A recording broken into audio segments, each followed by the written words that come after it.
하나님의 말씀 보겠습니다. 하나님의 말씀은 마태복음 20장입니다. 마태복음 20장 29절로 34절 말씀입니다. 그들이 여리고에서 떠나갈 때에 큰 무리가 예수를 따르더라. 맹인 두 사람이 길가에 앉았다가 예수께서 지나가신다 함을 듣고 소리질러 이르되 주여 우리를 불쌍히 여기소서. 다윗의 자손이여 하니 무리가 꾸짖어 잠잠하라 하되 더욱 소리질러 이르되 주여 우리를 불쌍히 여기소서. 다윗의 자손이여 하는지라. 예수께서 머물러 서서 그들을 불러 이르시되 너희에게 무엇을 하여 주기를 원하느냐. 이르되 주여 우리의 눈 뜨기를 원하나이다. 예수께서 불쌍히 여기사 그들의 눈을 만지시니 곧 보게 되어 그들이 예수를 따르니라. 아멘. 우리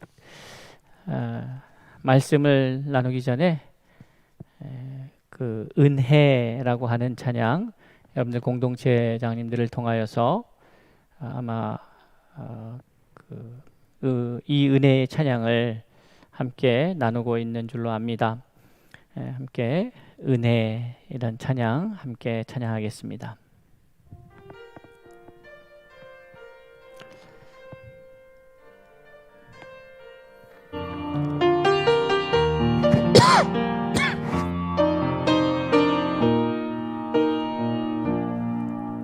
내가 누려왔던 모든 것들이 내가 지나왔던 모든 시간이 내가 걸어왔던 모든 순간이 당연한 것 아니라 은혜였소.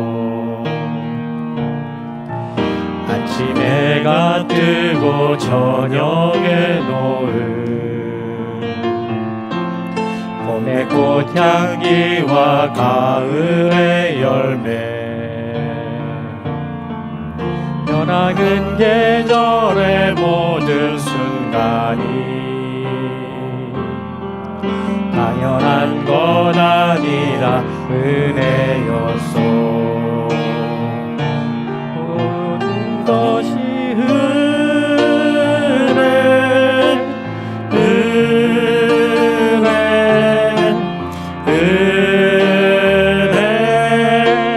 한없는 은혜. 내 삶에 당연한 것 하나도 없었던 것을 모든 것이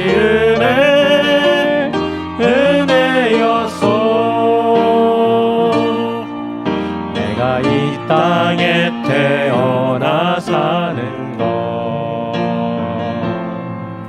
어린아이 시절과 지금까지 숨을 쉬며 살며 꿈을 꾸는 삶 쉬며 살며 꿈을 꾸는 삶 당연한 것 아니라 은혜였소.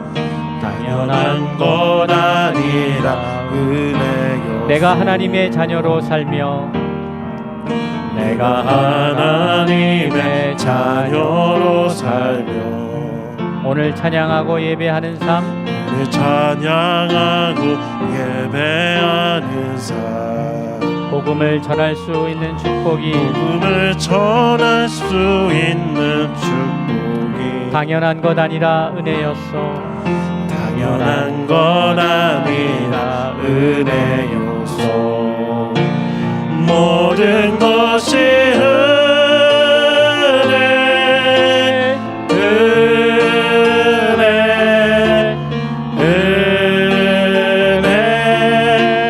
한없는 은혜. 내 삶에 당연한 것 하나도 없었던 것을 모든 것이 은혜였소. 모든 것이 은혜 모든 것이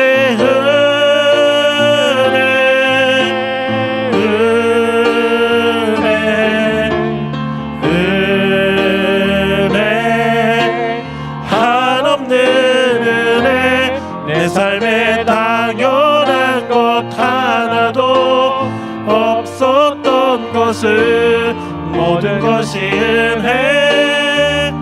은혜여소. 아멘. 제가 갑자기 찬양을 요청을 해서 PPT가 잘 준비가 안 되어 있었습니다. 제가 이 말씀을 준비하면서 그냥 이 찬양을 한번 수요 예배 때 우리 성도들과 함께 나눴으면 좋겠다 하는 생각이 들어서 급하게 요청을 드렸습니다. 오늘 우리가 감사 전반기 감사 주일을 준비하고 있으면서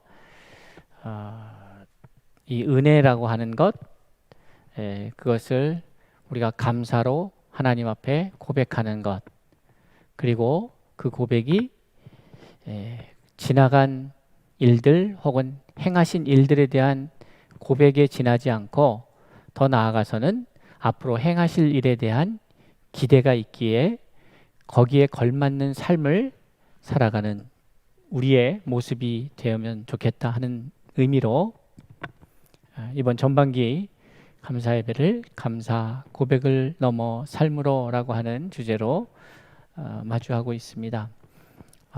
우리가 하나님의 그 은혜들을 일일이 기억하면서 고백하고 그 고백이 근거가 되어서 근간이 되어서 이제 우리의 삶으로 믿음의 삶으로 나아가는 하나님이 행하신 일들이 있기에 그리고 그것을 믿기에 그리고 그것을 감사하기에 그러기에 우리에게 다가올 내일을 믿음으로 살아갈 수 있는 살아내는 그러한 삶이 되었으면 좋겠다 하는 생각이 듭니다.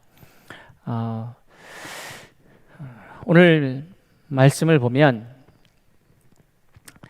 맹인 두 사람을 고치시는 장면이 나옵니다.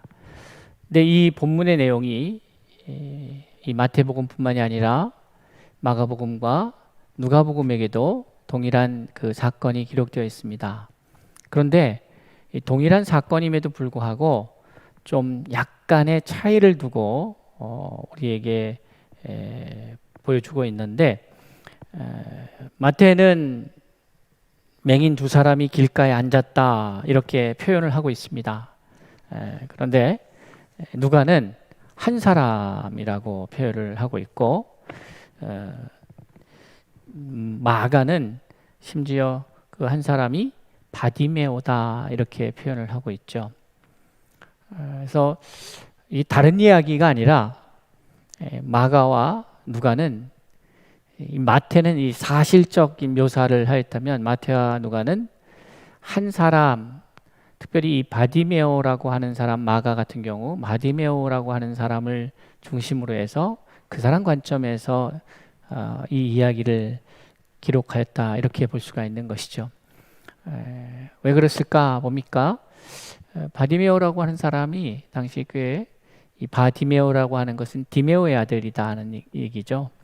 그래서 그 집안이 꽤 알려져 있는 집안. 그러니까 이 사건이 이렇게 저 시골에서 아무도 모르는 누군가의 그냥 해프닝으로 혹은 하나의 그냥 사건으로가 아니라 그 당시 이 사건이 어느 집에 누가 이런 일이 겪어졌다라고 하는 이슈가 될 만한 뉴스거리가 되는 그런 내용이었던 것 같습니다. 그래서 마가는 바디메오의 아들이라고 이렇게 묘사하고 있는 것이죠. 어찌됐건 맹인 두 사람이 길가에 앉았다가 예수께서 지나가신다는 소식을 듣습니다.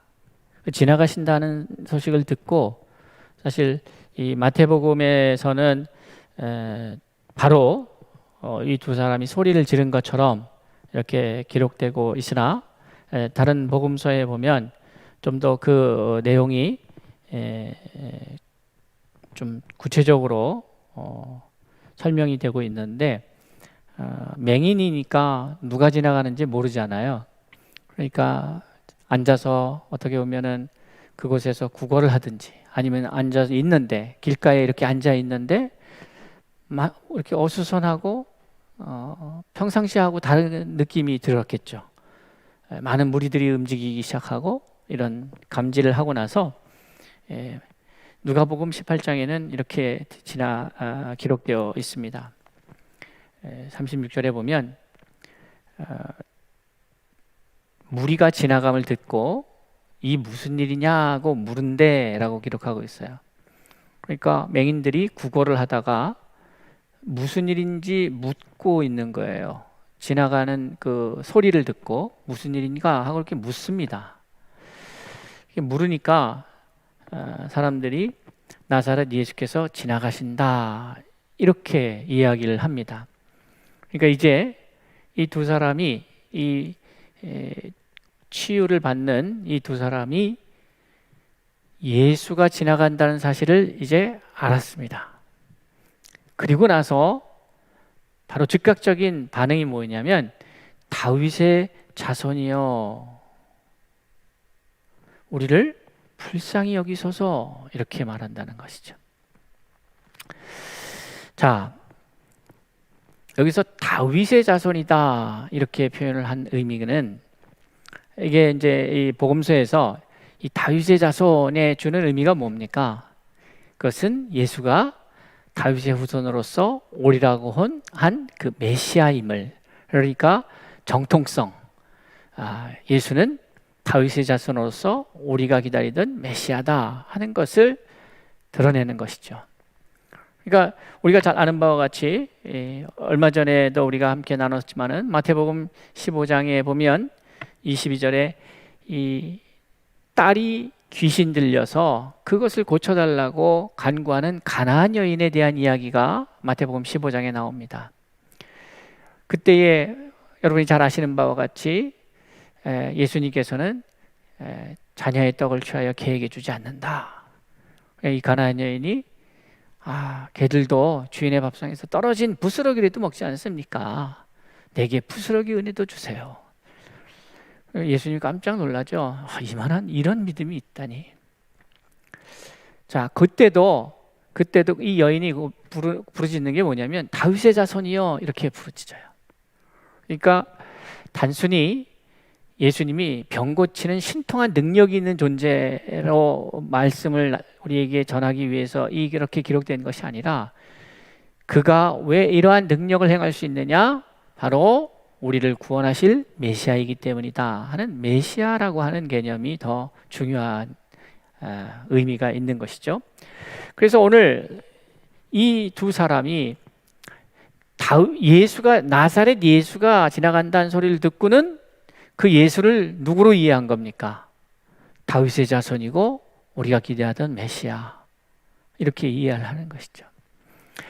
자, 그러면 여기서 우리는 이제 좀 이 상황을 이렇게 보면서 참 재밌는 이제 부분을 발견하게 됩니다. 그렇게 다윗의 자손이라고 부르니까 주변에 있던 무리들이 뭐라고 얘기하냐면 꾸짖어서 잠잠하라 이렇게 얘기해요. 잠잠하라. 어떻게 보면 예수가 메시아임을 온 사람들이 다 이해하고 알고 찬송하고 소리 높여야 되는데 그 사람들은 침묵하고 있고, 어떤 사람들이요? 예수를 눈으로 본 사람들은 침묵하고 있고 예수를 볼 수 없는 이 두 맹인은 외치고 있습니다. 이 맹인은 본 것을 실제 세상 사회에서는 맹인이 아닌데 많은 것들을 보고 느낄 수 있는 존재들은 못 보고 있는 것이죠. 제가 오늘 말씀의 제목을 보지 못하는 자가 누구입니까? 누구인가? 이렇게 말씀을 정해봤어요. 두 사람은 육신의 눈은 볼 수 없는 아픔을 갖고 있지만 그러나 그들은 봐야 할 것을 본 사람들 아니겠습니까? 또 주변에 많은 무리들이 있습니다. 29절의 말씀처럼 여리고에서 떠나갈 때에 큰 무리가 예수를 따랐다 이렇게 표현하고 있어요. 많은 무리가 따랐어요. 이 복음서를 보면서 보게 되는 많은 그 표현 중에 예수님과 함께 많은 무리가 따랐더라. 그런데요, 무리가 많이 따르는데 항상 보면 그 무리 가운데에서 예수 그리스도와 특별한 만남, 특별한 사건을 이루는 사람들은 적은 수예요. 그러니까 사람이 많다고 해서 역사가 일어나는 게 아니라 그 많은 무리 가운데의 한 존재로 있는 것이냐, 아니면 예수 앞에 특별한 존재로 서 있는가의 문제이죠. 그럼 그것을 가르는 게 뭐냐 이 말이에요.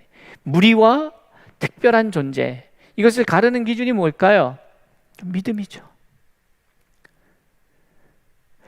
이 맹인 두 사람은, 당시의 맹인들이 왜 이 두 사람밖에 없었겠습니까? 많은. 이 두 사람은 길가에 앉아서, 어떻게 보면 예수님이 그냥 지나가십니다.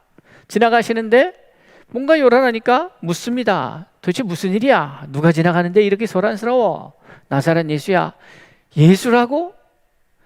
그때부터 소리를 자, 이게 왜 이 사람은 예수에게 이렇게 소리를 질렀을까요? 그리고 예수를 소리 지르면서 붙잡은 이유가 뭘까요? 여기 보면 마태복음에는 맹인 두 사람이 길가에 앉았다가 라고 표현하고 있고, 누가복음에는 그들이 구걸을 하고 있다라고 표현하고 있습니다. 누가복음 18장 35절에는 여리고에 가까이 가셨을 때에 한 맹인이 길가에 앉아 구걸하다가 이렇게 해요. 자, 그러면 이 두 사람이 예수를 붙잡은 게 구걸을 위해서인가? 예수에게 자신이 이곳에 있음을 드러낸 것이 그게 구걸을 위한 것인가? 아니라는 것을 우리는 금방 알 수 있습니다. 어떻게 알 수 있습니까? 이제 예수님과의 대화 속에서 나오죠.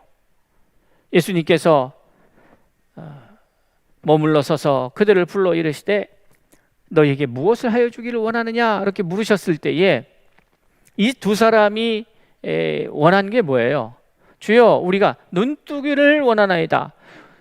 여러분, 이 사람들이 구걸하면서 여지껏 단 한 번이라도 이렇게 지나가는 사람들에게 구걸하면서 내 눈을 뜨게 해달라고 한 적이 있었을까? 그동안에는 어떻게 구했겠어요? 다른 사람들에게는 무엇을 구했겠습니까? 돈을 구했겠죠. 왜? 그들은 돈을 줄 수밖에 없는, 돈밖에는 줄 수밖에 없는 사람들이었으니까. 그런데 예수님께는 무엇을 구합니까? 눈뜨기를 구합니다. 왜? 예수는 자신의 눈을 뜨게 하실 수 있는 분이라고 믿었으니까. 그러면 어떤 이들에게는 돈을 요구하고 어떤 이에게는, 예수에게는 눈뜨기를 요구했던 이들은 어떻게 그것을 구분할 수 있었을까? 어떻게 다른 사람들에게는 돈만 구해야 된다는 사실, 그리고 그러나 예수에게는 돈을 구해야 되는 거 아니라 눈뜨기를 구해야 된다라고 도대체 어떤 기준으로 이 두 사람은 판단했을까? 무엇이 이들로 하여금 이렇게 행동하기로 했을까? 묻고 싶습니다. 그리고 우리는 거기서 쉽게 답을 찾을 수가 있습니다. 이 두 사람은요, 육신의 눈으로는 아무것도 볼 수가 없었습니다.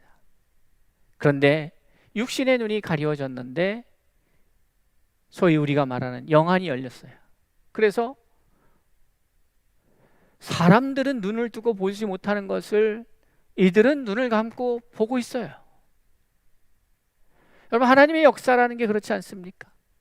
세상의 관점, 세상의 시각으로 아무리 들여다봐도 보이지 않는 것들이에요. 아니, 볼 수가 없는 것이죠. 그런데 육신의 눈을 감고 하나님, 내 눈을 여시사 나로 봐야 할 것을 보게 하옵소서. 그렇게 기도하며 나아갈 때에 우리가 얻을 수 있는 게 무엇일까? 여러분, 믿음의 진보를 이루기 위해서, 전진을 이루기 위해서, 믿음의 발자국을 내딛기 위해서 반드시 극복해야 될 게 뭐냐면 우리의 보는 믿음을 극복해야 합니다. 우리는 기본적으로 죄인이에요. 그렇기 때문에 죄인인 우리는 봐야 믿습니다. 아니, 보여지는 걸 믿으려고 합니다. 그런데 안타깝게도 우리는 예수를 볼 수가 없습니다. 성령도 볼 수가 없습니다. 하나님도 볼 수가 없어요. 왜? 형체가 없으시니까. 왜? 예수는 물질적 존재로서 존재하셨던 하나님인 예수는 2000년 전에 승천하셨으니까. 왜? 성령은 보이는 형상을 갖는 것이 아니니까. 그렇다면 만약 우리가 보는 믿음 안에 갇혀 있다 보면 우리는 결코 하나님을, 성령님을, 예수님을 볼 수가 없어요. 믿을 수가 없는 것이죠. 그러니까 우리는 그것을 극복해야 해요. 이 두 사람이 육신의 눈이 감기었으나 예수 그리스도를 알아본 것처럼, 많은 무리들이 예수를 보고 있으나 메시아를 보지 못하는 것처럼, 우리는 얼마나 많은 시간, 많은 순간 봐야 할 것을 보지 못하고 그렇게 우리의 시간을 허비하고 있지 않은가. 많은 시간 이 사람들은 사람들을 향하여서 돈을 구걸하고 있던 사람들입니다. 어떻게 보면은 이 사람들은 돈을 구걸하면서 그것이 자기 자신을 살아가게 할 수 있을 거라고 생각했을지도 모르겠습니다. 그러나 분명한 것은 그렇지 않다는 사실 또한 인정할 수밖에 없는 삶을 살아가는 것이죠. 왜냐? 육신은 살아있으나 그러나 이들이 자신들이 극복할 수 없는 문제로 인하여서 그들의 삶은 살아있으나 살아있는 것 같지 않은 삶이었다는 것이에요. 우리의 인생이 얼마나 많은 인생이 살아있으나 살아있는 것 같지 않은 삶을 살고 있습니까? 호흡하고 있으나 호흡하지 않는 것 같은, 매일 맞이하는 아침이지만 눈을 뜨니까 살아가는 인생, 너무나도 어이가 없는 삶이 혹 우리의 삶은 아닌가 한번 돌아봐야 하지 않겠습니까? 보고 있는 사람들은 보지 못하고 볼 수 없는 이는 보고 있는 이 흥미로운 상황, 그 상황이 만들어낸 결과는 무엇입니까? 그 결과는 그 무리들 중에 이 여리고에서 일어났던 이 사건에 함께하고 있었던 무리들 중에 이런 놀랄만한 은혜를 체험한 사람은 단 두 사람이었다는 것이죠. 이 시간에. 그러면 어떻게 해서 이들이 이러한 은혜를 가질 수 있었을까? 이 사람들이 이 두 믿음의 과정을 거쳤기 때문에 결국 믿음을 갖게 됩니다. 무슨 말씀인가 하면 이들은 볼 수 없음에도 불구하고 무엇 때문에 예수 앞에 이렇게 부르짖었을까요? 들었기 때문입니다. 들었어요. 무엇을 들어요? 예수에 관한 이야기를 듣습니다. 여러분, 그래서 우리는 이 두 사람이, 앞을 보지 못하는 이 두 사람이 매일 성경 공부를 다녔겠습니까? 아니면 예수님에 대해서 선전하는 광고 영상을 늘 갖다가 보면서 열광을 했겠습니까? 다른 사람들이 볼 때에는 이 사람이 예수의 소리에 대해서 주목하고 있는지, 잘 듣고 있는지 이것을 확인할 길은 없습니다. 무슨 말인가 하면 성령이 역사하셔야 되는 것이지 우리가 그냥 흘러가면서 전하는 메시지도 누군가는 듣고 그 복음에 반응할 수도 있는 것이죠. 아니면 내가 자신 없게 그저 부끄러워서 예수 믿으세요 하는 그 한 말 한마디에 복음으로 알고 예수께 나오는 사람도 있을 수 있는 것이죠. 그러니 여러분, 때를 얻든지 못 얻든지 어떤 방식으로든지 증거가 되어야 합니다. 이 사람들은 예수의 소식을 오늘 처음 들은 것이 아니라 이미 많은 사람을 통해서 많은 이야기들을 들었던 것이죠. 여기에 기록되어 있진 않지만 나사렛 예수라는 소식을 듣자마자 그들이 보인 반응은 나를 불쌍히 여기세요, 나를 고쳐주세요, 나를 구원해 주세요, 이렇게 반응할 수 있었던 것은 바로 이 사람들이 평상시에 예수에 대해서 듣고 있었다는 얘기죠. 그 들음이 믿음이 된 것이에요. 그리고 이제 그 믿음이 이제 자기가 보지 못함에도 불구하고 그 못 보는 핸디캡을 넘어서서 믿음이 역사하기 시작하는 것이에요. 여러분, 믿음은 우리의 연약함을 극복합니다. 믿음은 우리의 부족함을 넘어서는 것이죠. 그런데 그 믿음이 어떻게 생기느냐? 들음에서 나는 거예요. 하나님의 말씀을 들어야 합니다. 읽어야 합니다. 하나님의 말씀을 듣고 읽고 묵상하고 고백하고 이 과정을 통해서 내게 믿음이 형성이 되는 것이죠. 그 믿음이 위대한 기적을 만든 것이에요. 그 위대한 기적이라고 하는 것은 눈을 고친 것만을 말하는 것이 아닙니다. 어떻게 이렇게 확신을 갖고 이야기할 수 있었을까? 어떻게 이렇게 예수 이번 아니면 나는, 이 사람이 어떠한 심정으로 여러분 예수를 불렀다고 생각하세요? 마태복음 15장에 나오는 가나안 여인도 마찬가지 아니겠습니까? 내가 이번 이 기회를 놓치면 내가 다시는 오지 않을 기회다 라고 생각하지 않았을까요? 여러분, 우리는 수많은 기회를 하나님이 우리에게 주시는데도 불구하고 우리가 그 기회들을 흘려보내고 있지 않은지, 다시 없는 기회, 하나님이 나로 하여금 믿음의 성장을 이루게 하실 수 있는, 아니 어떻게 보면 나의 가장 아픈 부분을 해결할 수 있는 그 기회들을 내게 주실 때에 내가 잡을 수 있는가? 그것은 여러분 육신의 눈으로 봐서 잡을 수 있는 것이 아니라는 것이죠. 바로 믿음으로 행해야 한다는 것이에요. 저는 오늘 이 말씀을 통해서 우리 안에, 제 자신 안에, 또한 여러분 안에 있는 우리 스스로가 넘어서지 못하고 있는 각자의 연약한 부분들이 있을 줄로 압니다. 그러나 그것을 누가 해결하시느냐? 바로 예수가 해결하신다는 사실이죠. 이 사람들은 어떻게 보면 제가 좀 이 말씀을 보면서 좀 이렇게 시나리오를 하나 써다 보면 이런 생각이 드는 거죠. 막 예수에 관한 이야기를 들을 때 이 사람들이 어떤 생각을 가졌을까? 나는 언제 그분을 만날 수 있을까?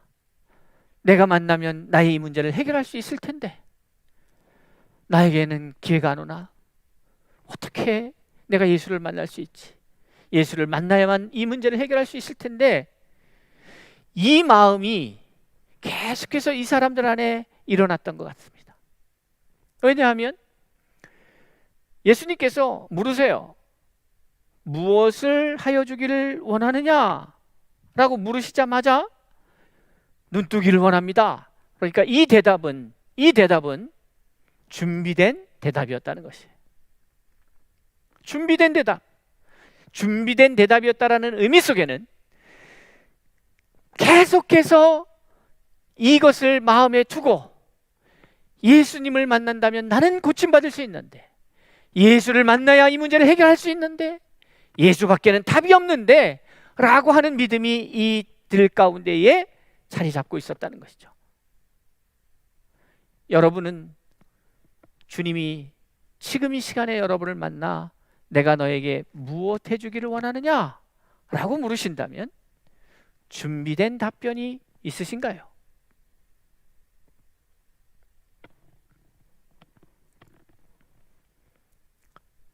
청약에 당첨되기를 구하시렵니까? 아니면 복권 당첨되기를 구하시렵니까? 여러분, 이 맹인이 내가 예수를 혹 만난다면 단 한 가지 구해야 될 그 한 가지, 그것을 이 사람은 준비하고 있었습니다. 예수님이 오늘 여러분을 만나셔서 여러분에게 무엇 해주기를 원하느냐 물으신다면 주체하지 않고 머뭇거리지 않고 즉시로 주님 내게 이것을 해주십시오 라고 말할 수 있는 것이 준비되셨습니까? 이제 준비하십시오. 준비하셔야죠. 준비된 자가 그것을 응답받겠죠. 며칠만 시간을 주십시오. 주님, 제가 기도해보고 생각해보고 주님 앞에 말씀드릴게요. 요즘 같으면 카톡으로 연락드리겠습니다. 메일로 연락드리겠습니다. 할 수도 있겠지만 당시 상황에서 언제 또 만날지 모르는데, 그러니 여러분 준비된 답, 이것이 매우 중요한데 어떠한 사람이 이 준비된 답을 갖고 있는 사람일까 보이니까 오늘의 말씀의 제목처럼 보지 못하는 것을 볼 수 있는 사람들, 보고 있으나 보지 못하는 사람들이 아니라 보지 못하고 있으나 봐야 할 것을 보고 있는 사람들이 준비된 답을 갖고 있을 것이라는 거예요.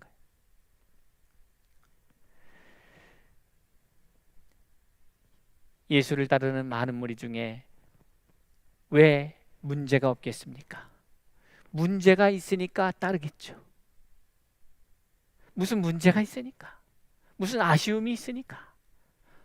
그런데 왜 이 사람들은 무리라고 표현되고 있고 이 두 사람은 성경에 기록되어서 마가는 바디메오라는 실명까지 거론하면서 우리에게 전해내려오고 있을까요? 저는 우리 서울중심교회와 고등교회 성도들이 눈에 보는 것만 믿는 자가 아니라 들은 말씀에 근거해서 믿을 수 있기를 바라고, 더 나아가서 보는 것만 믿는 자들이 아니라 믿음으로 볼 수 있는 하나님의 사람들이 될 수 있기를 바랍니다. 무엇을 보느냐? 이것은 신앙생활하는 데 있어서 매우 중요합니다. 근데 오늘처럼 보이는 것도 믿지 못하는 사람들이 아니라 볼 수는 없으나 들은 예수를 믿고 있는 이 두 사람처럼 우리 안에 우리의 시각, 우리의 습성, 우리의 방식, 우리의 능력, 그것을 넘어서서 역사하신 하나님의 역사를 볼 수 있어야 한다는 거예요. 하나님께서는 당신의 제자들을 향하여서, 예수께서 그 제자들을 향해서 말씀하실 때나 하나님께서 구약의 많은 하나님의 사람들을 향해 말씀하실 때에도 보면 우리가 상상하거나 우리가 예측할 수 있는 것을 넘어서서 역사하시는 하나님인 것을 우리는 잘 알고 있습니다. 그 사람들은 그것을 삶으로 배웠으나 우리는 이미 살아간 선배들을 통하여 하나님이 어떠한 분이신지를 배웠습니다. 그러기에 이제 우리는 믿습니다. 우리가 홍해 앞에서 홍해가 갈라지는 것을 보진 않았습니다. 우리가 요단강이 언약궤를 맨 제사장들이 발을 내미는 순간 요단강 물이 갈라지는 것을 우리는 그 현장에 있지 않았습니다. 그러나 분명한 것은 맹인이 육신으로 예수를 보지는 못했으나 예수님이 많은 병자들을 고쳤다는 사실을 그 현장에서 보지는 못했으나 그 이야기를 듣고 믿음으로, 그 믿는 믿음 안에서 그가 예수를 향하여 외치고 그 외침의 결과가 두 눈을 뜨게 되는 역사를 경험한 것처럼 저와 여러분은 수많은 성경의 역사들을 그 현장에서 육신의 눈을 가지고 지켜보지는 못했으나 분명한 것은 기록된 말씀을 통하여 우리가 이 말씀을 들었고 보았고 그 결과 우리는 믿고 믿음으로 말미암아 우리가 이제 주님 앞에 부르짖어 우리의 문제들을 해결함 받는 그러한 저와 여러분이 될 수 있기를 바랍니다. 눈으로 보진 않았지만, 현장에 있진 않았지만, 나사로가 예수 그리스도의 나오라는 말씀에 순종하여 죽은 지 나흘 된 나사로가 나왔다는 사실을 저는 믿습니다. 눈먼 이 바디메오를 눈을 뜨게 하신 예수도 믿습니다. 부활하셔서 40일 동안 하나님의 나라를 선포하신 예수 그리스도의 역사도 믿습니다. 승천하시면서 두 천사를 통하여 우리에게 주신 말씀, 너희들이 본 그대로 다시 오시겠다라고 하는 그 말씀 또한 믿습니다. 내가 그 시간에 거기에 있지 않았지만, 내 육신의 눈으로 내 삶을 통하여 경험하진 않았지만, 오늘 기록된 말씀이 증언하는 그 하나님의 말씀을 저는 믿습니다. 그 믿음으로 여러분에게 여러분 앞에 다가오는 수많은 문제들이 더 이상 문제가 아니라 하나님 앞에 문제거리가 기도거리가 되고, 그 기도거리가 하나님 앞에 감사의 제목이 되는 그날까지 믿음 잃지 않고 그 믿음으로 승리하는 우리 코디엠의 모든 식구들이 다 될 수 있기를 주의 이름으로 축원합니다. 기도하겠습니다.